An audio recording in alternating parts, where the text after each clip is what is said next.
Happy Groundhog Day. Hope everybody had a happy day. Had a groundhog for supper. He didn't see a shadow here. I know that's for certain. He saw it somewhere, but not here. Glad you're here tonight as we have our Wednesday evening Bible study. A little damp, but we'll get through it.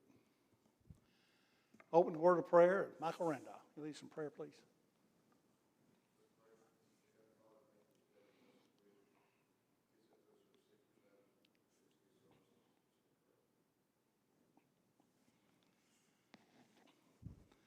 We're going to be taking sort of like a little survey of some of the books of the Old Testament. We're not going to go verse by verse. We're just going to go sort of highlight by highlight.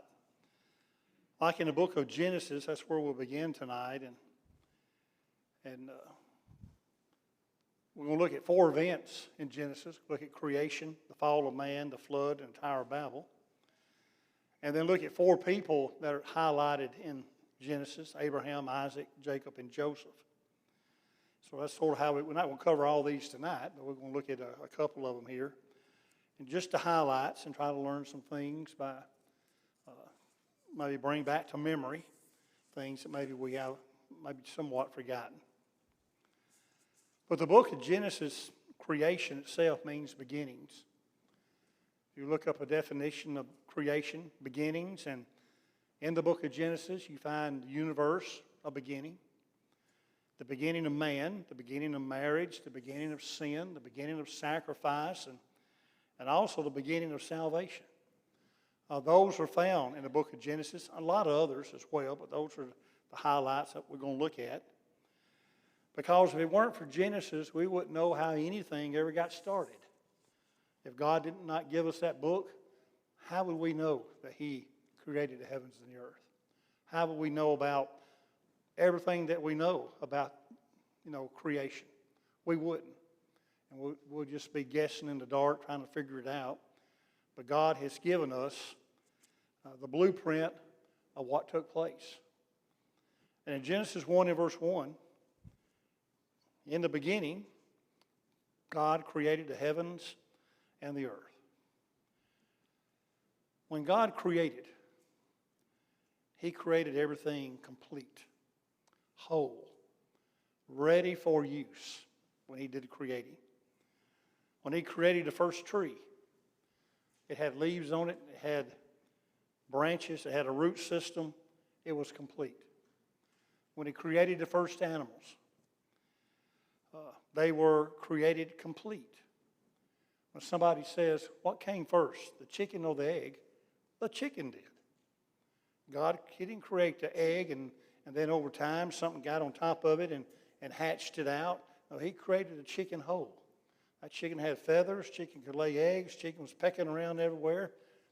He created that chicken whole when He created. And man, He did the same way. He created man. He didn't create him as a little baby and let him grow. Who was going to take care of him if that be the case? Who was going to feed him and clothe him, keep him warm and all that as needed for little babies?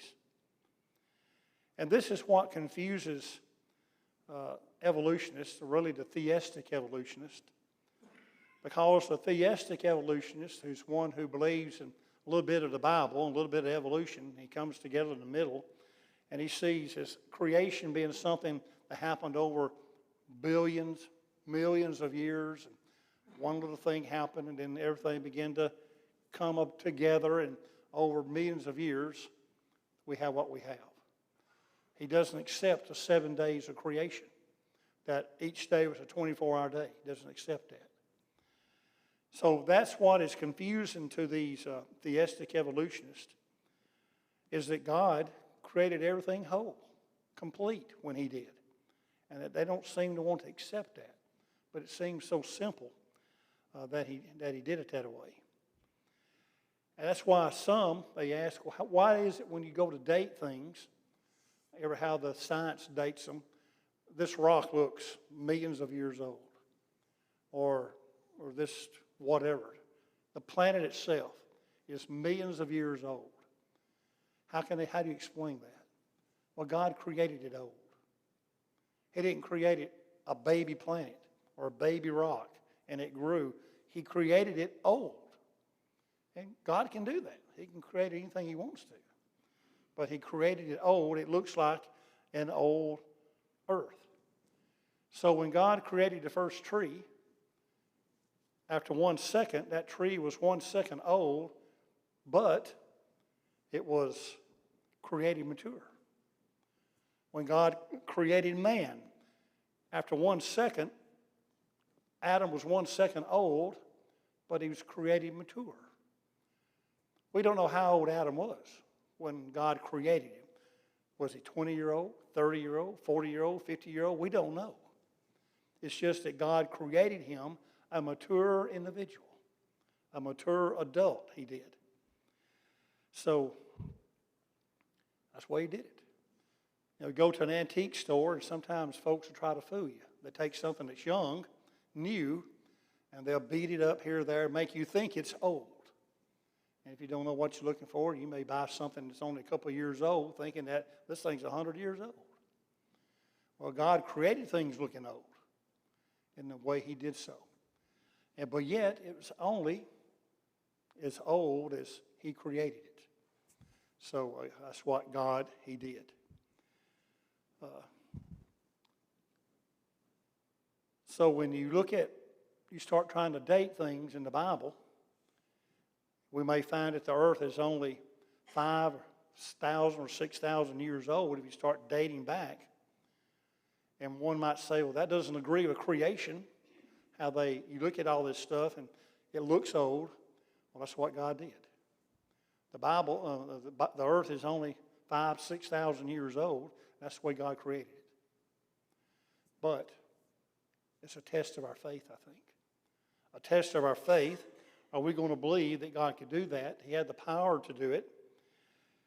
Are we going to believe that he took nothing and created something out of it, because that's what he did?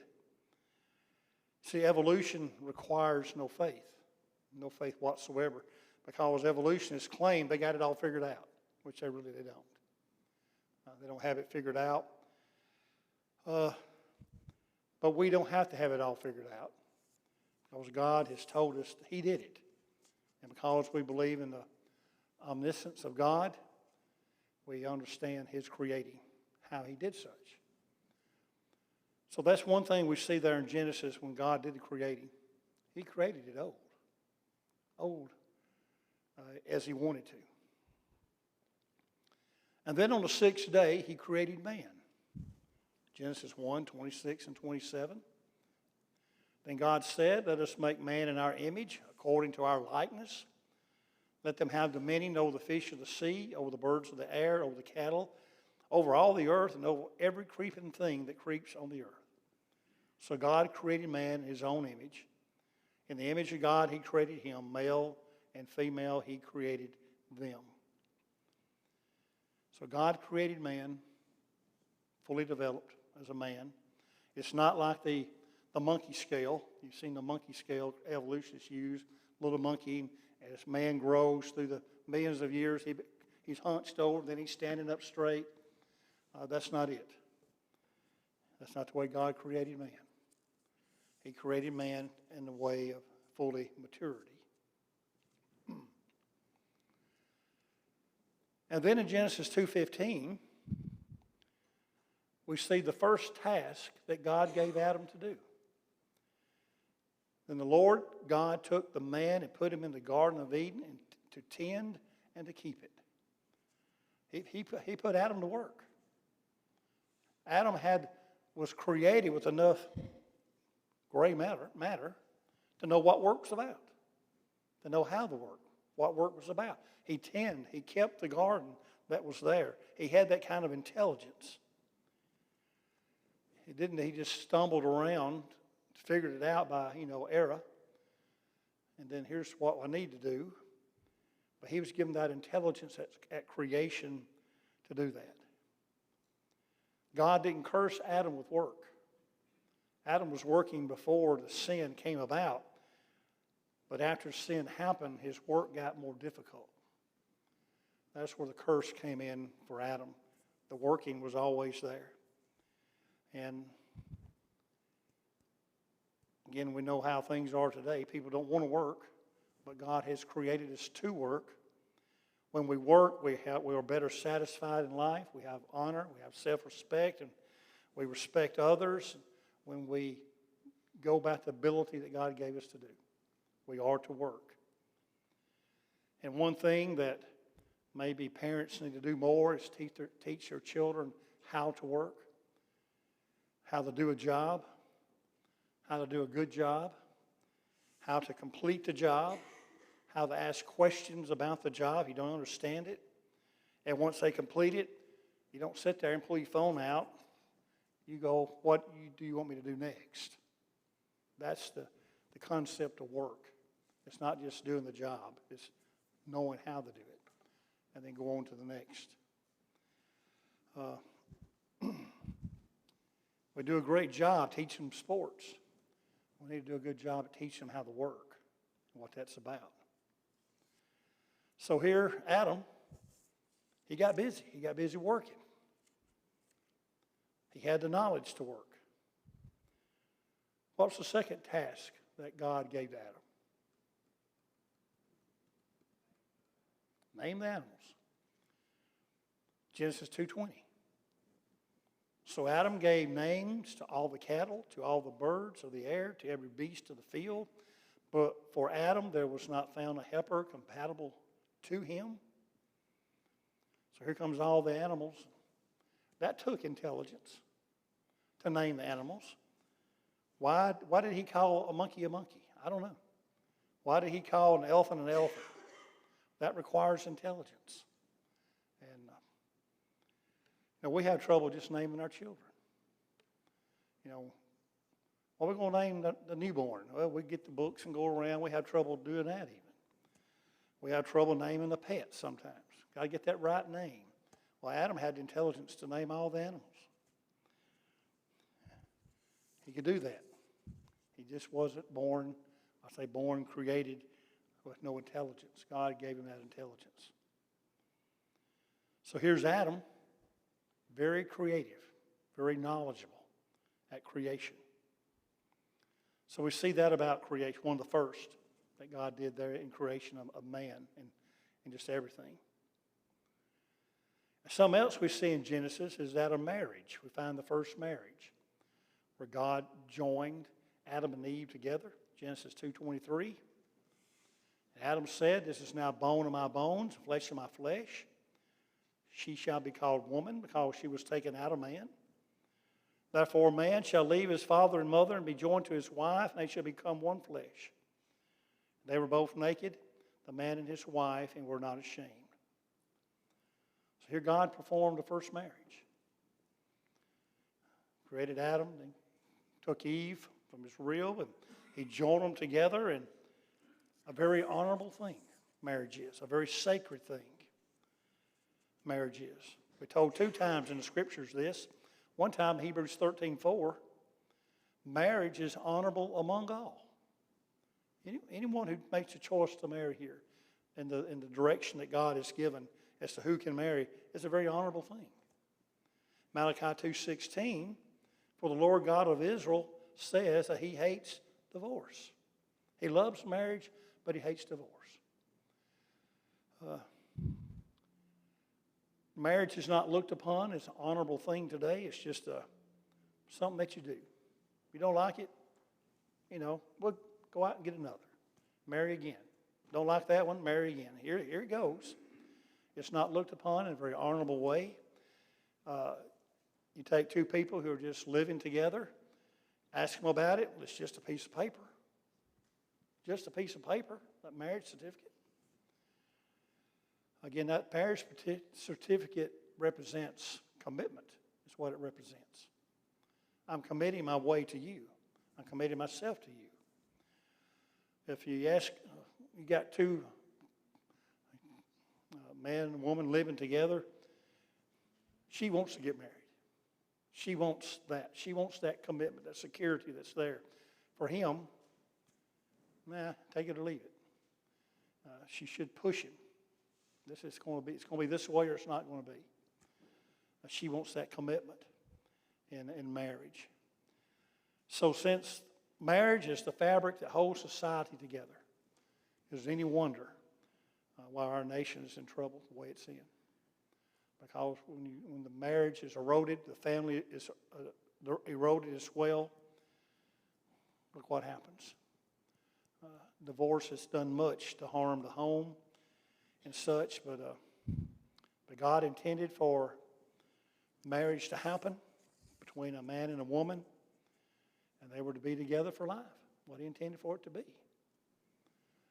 That's what Christ reminded them of in Matthew 19, 5 and 6, when He was asked a question about marriage. He says, "For this reason a man shall leave his father and mother and be joined to his wife, and two shall become one flesh.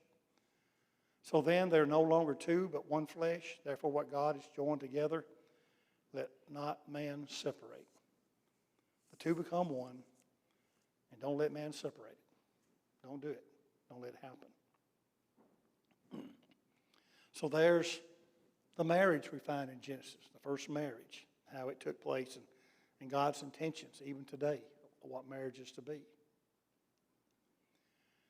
And then in Genesis, we find sin. It makes its introduction. Genesis 3 and verse 6.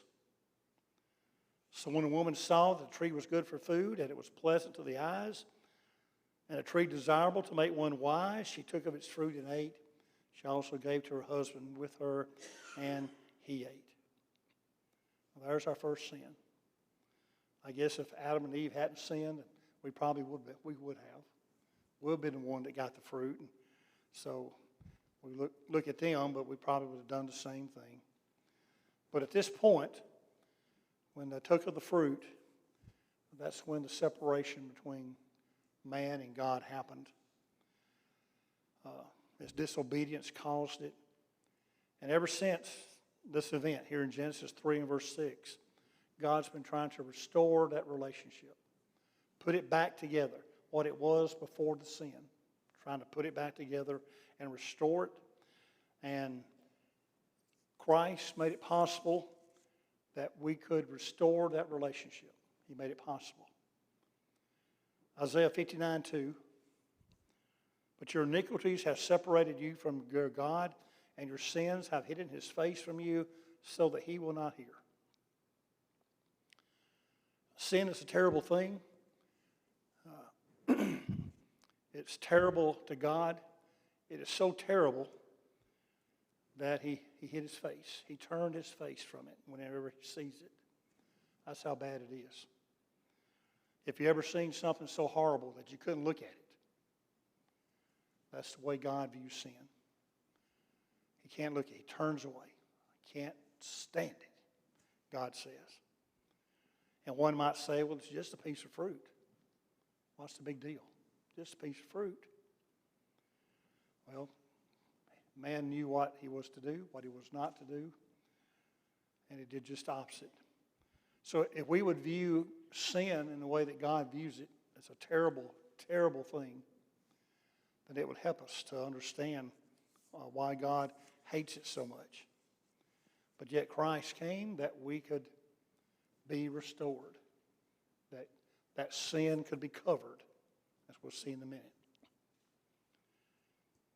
So when they sin, Adam and Eve, they realize, hey, we're naked. We need to do something about this. And they try. Genesis 3:7. "Then the eyes of both of them were opened, and they knew that they were naked, and they sewed fig leaves together and made themselves coverings." So they realized it. And they made an attempt with fig leaves. But in verse 21, "Also for Adam and his wife, the Lord God made tunics of skin and clothed them." The fig leaves were not sufficient. Was it because of durability? The fig leaf won't last that long. Was it because of modesty? Maybe it didn't cover enough. Maybe it was both. But it wasn't sufficient. So God goes and He takes an animal, kills the animal, uses the skin, the hide of the animal to clothe them with. Many think that verse 21 is a reference to salvation. is a reference to Christ in a way. Because an animal was killed. Here's an innocent animal. Don't know what kind of animal. Animal was killed in order to clothe Adam and Eve. What did that animal do? Nothing. Animal was killed. Christ is described as a lamb. A lamb for slaughter is what he was. The lamb that takes away the sins of the world, what John the Baptist said about him. Is God making a point right here? Don't know. I think we can find an application to it as to about this animal being killed, an innocent animal, to cover their nakedness, which they discovered in sin. So maybe there's a reference there that God is making, why he chose animal skin and how the leaves were not sufficient. In 2 Corinthians 5, 1 through 3, the verse here is referencing heaven, as a reference to that. But I think it also can give us understanding of clothing. For we know that if our earthly house, this tent, is destroyed, we have a building from God, a house not made with hands, eternal in the heavens. For in this we groan, earnestly desiring to be clothed with a habitation which is from heaven. If indeed, having been clothed, we should not be found naked. So we have that Paul here speaking of his wanting to be in heaven, be in that place where his habitation would be. And we sort of maybe look at that as to how when we are clothed with Christ, we're not naked anymore. God looks at us and the clothing of Christ has covered our sin. We have been forgiven. And that's what Galatians 3:27 is speaking of. For as many of you as were baptized in Christ have put on Christ. We put him on. We have clothed ourselves with him. So when God looks at us, he doesn't see sin. He doesn't see our nakedness. He sees that we have been cleansed. We're clothed with Christ. We've been washed with the Son's blood. So, quite possible that the clothing of Adam and Eve had a reference way down the road to what Christ would do for us in clothing us and allowing us to have a relationship again with God, that we can go before him. So we have the first sin. And then we have the first sacrifice. Cain and Abel, Genesis 4, 3 through 5. In the process of time, it came to pass that Cain brought an offering of the fruit of the ground to the Lord. Abel also brought the firstborn of his flock and of their fat. And the Lord respected Abel and his offering, but he did not respect Cain and his offering. And Cain was very angry, and his countenance fell. One accepted, one is not. No reason is really given as to why God rejected Cain's offering. Everybody can speculate. We can put some good thought out there to it. Was it the wrong kind? Could have been. Or was it of the grain he brought? Was it poor quality? Could have been. Or was it a small amount? Was Cain's heart not really into it? He didn't really want to sacrifice this, but I'd do it if I have to. Oh, there's a whole list of things that you could consider why, but what we do know, God didn't accept it. He didn't accept it. God had to tell him, here's what I will accept, here's what I will not accept. If he didn't tell him, well then he couldn't reject it if he didn't tell him. By God telling him, here's what I'm requiring, that puts the emphasis on Cain to do the right thing, just as Abel. And what we can see from this, whatever we throw before God doesn't mean he's going to accept it. He's told us what pleases him, what he wants, and we can't just throw anything at him. I don't care if it makes me happy. I don't care if it gives me the warm fuzzies. I don't care if it makes me feel like I have worshiped God. If it's not done according to what he has said, then it's done in vain. And we can't just offer anything to God thinking that it's going to be okay. It's worship. No. Well, it is, but it could very well be vain worship. And as we later know, when Israel was given the commands of sacrifice, it was to be a lamb, it was to be a male, it was to be the firstborn, it was to be no blemishes, no flaws, all that. So we have the first sacrifice. And Abel accepted, Cain was not. Then we come to salvation. Genesis 3 and verse 15. Many believe this is the first prophecy of salvation. I will put enmity between you and the woman, and between your seed and her seed. He shall bruise your head, and you shall bruise his heel. There's going to be a war between Satan and Christ. Satan's going to have some success. He's going to have some success. But in the end, Christ is going to crush his head. It's not going to work for and forever. But he will have some success. If the devil had only known what God's plan would have been, he would never have had Christ crucified. He thought he was doing the right thing. I'm going to have the Son of God killed, now to end it. I show God how much the people appreciate his Son and and I have him killed. But Satan was going right along with the plan, didn't know it. That's what God's plan was all along.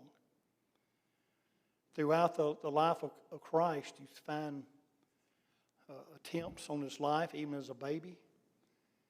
Mary and Joseph had to leave for Egypt because all the babies were being killed there by Herod. Then you come on up, and then there's ministry. There are individuals that tried to kill him, didn't like him, and he would escape. Christ would just escape from the mob that was there. And then when the time was right, then Christ was put on the cross. The cross certainly was painful to Jesus, but it was a death blow to Satan. And that may be what he's speaking of right here. He shall bruise your head, and you shall bruise his heel.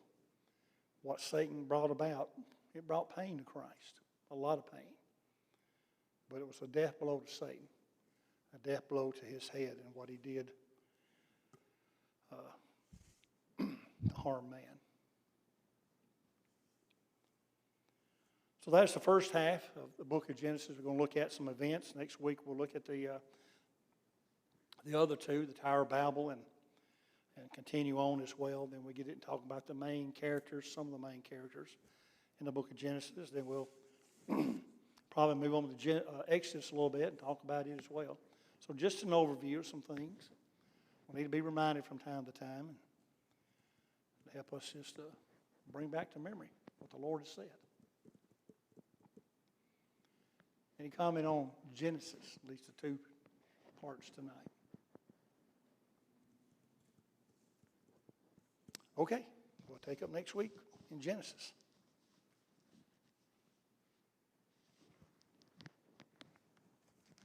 What happened first? Was the people's language confused before Babel or after the Tower of Babel? Look it up. See what you think. Before Babel or after Babel?